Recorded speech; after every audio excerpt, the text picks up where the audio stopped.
Aliabad municipality Lal గడిమలపేటలో MP Etela Rajender ప్రచారం నిర్వహించి 16వ ward BJP అభ్యర్థి చంద్రకళను కమలం గుర్తుపై ఓటు వేసి గెలిపించాలని ప్రజలను కోరారు. ప్రాంతంలో నీటి సమస్యలు పరిష్కరించేందుకు కృషి చేస్తానని హామీ ఇచ్చారు. ప్రభుత్వం కబ్జాదారుల పక్షాన నిలుస్తుందని విమర్శించిన ఆయన కేంద్ర నిధులతోనే అభివృద్ధి జరుగుతుందన్నారు. ఓటుకు డబ్బు ఆశపడకుండా అభివృద్ధిని దృష్టిలో పెట్టుకుని బీజేపీకి మద్దతు ఇవ్వాలని పిలుపునిచ్చారు.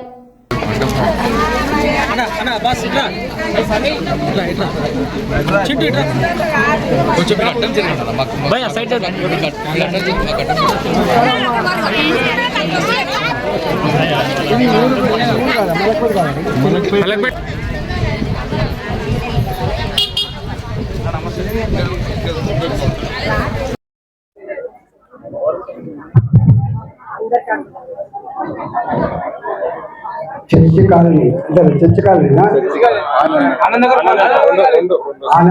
Colony church colony Malakpet colony పేరు. ఈ మైక్ సర్కారు ఇవ్వబడుతుంది మంచిగా. మీ అందరికీ నమస్కారం. మీ ముందు నిలబడినటువంటి అభ్యర్థి చంద్రకళ 16వ వార్డు.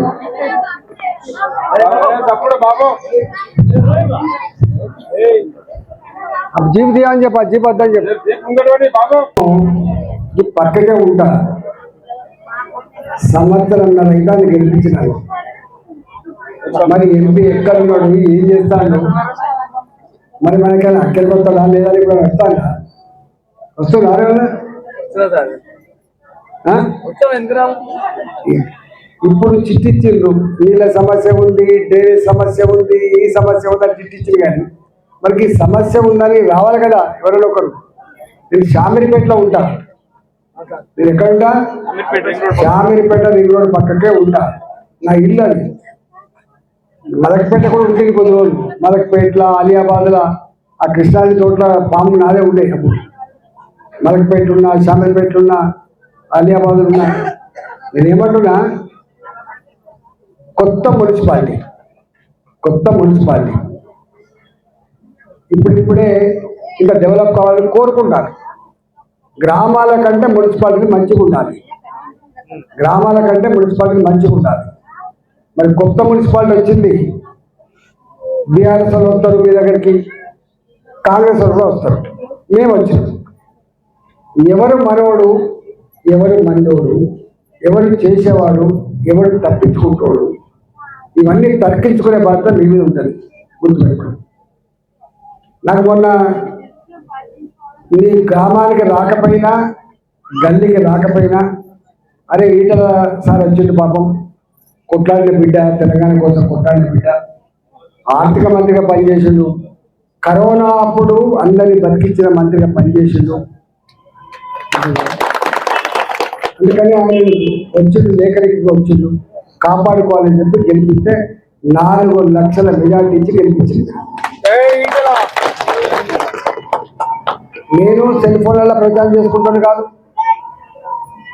మీరు సెల్ ఫోన్ చూస్తున్నారు కాదు. కాబట్టి నేను మీకు తెలిసే పని తక్కువ. సంవత్సరం నుంచి పక్షిలాగా తిరుగుకుంటా కొట్లాడుతూనే ఉండాలి. పేదల కోసం కొట్లాడుతున్నా. ప్రభుత్వాలు ఎప్పుడు కూడా పేదలకు అండగా ఉండాలి. రియల్ ఎస్టేట్ బ్రోకర్లకు, భూ కబ్జాదారులకు, లేకపోతే దోసుకుంటలకు అండగా ఉంటారు. కానీ ఇక్కడ ప్రభుత్వం మనం సేఫ్గా ఉంటాం, గౌరవంగా ఉంటాం. ఆలోచించుకొని కమలపు గుర్తుకోలేమని చెప్తున్నా. మీ అందరూ కూడా ఈ చర్చి కాలనీ, అదేవిధంగా కాలనీ మొత్తం ఇలా ఆ అభ్యర్థికి చంద్రకళ కోటేమని చెప్పుకోవచ్చు. నమస్కారం. భారత్ మాతాకి జై తెలంగాణ.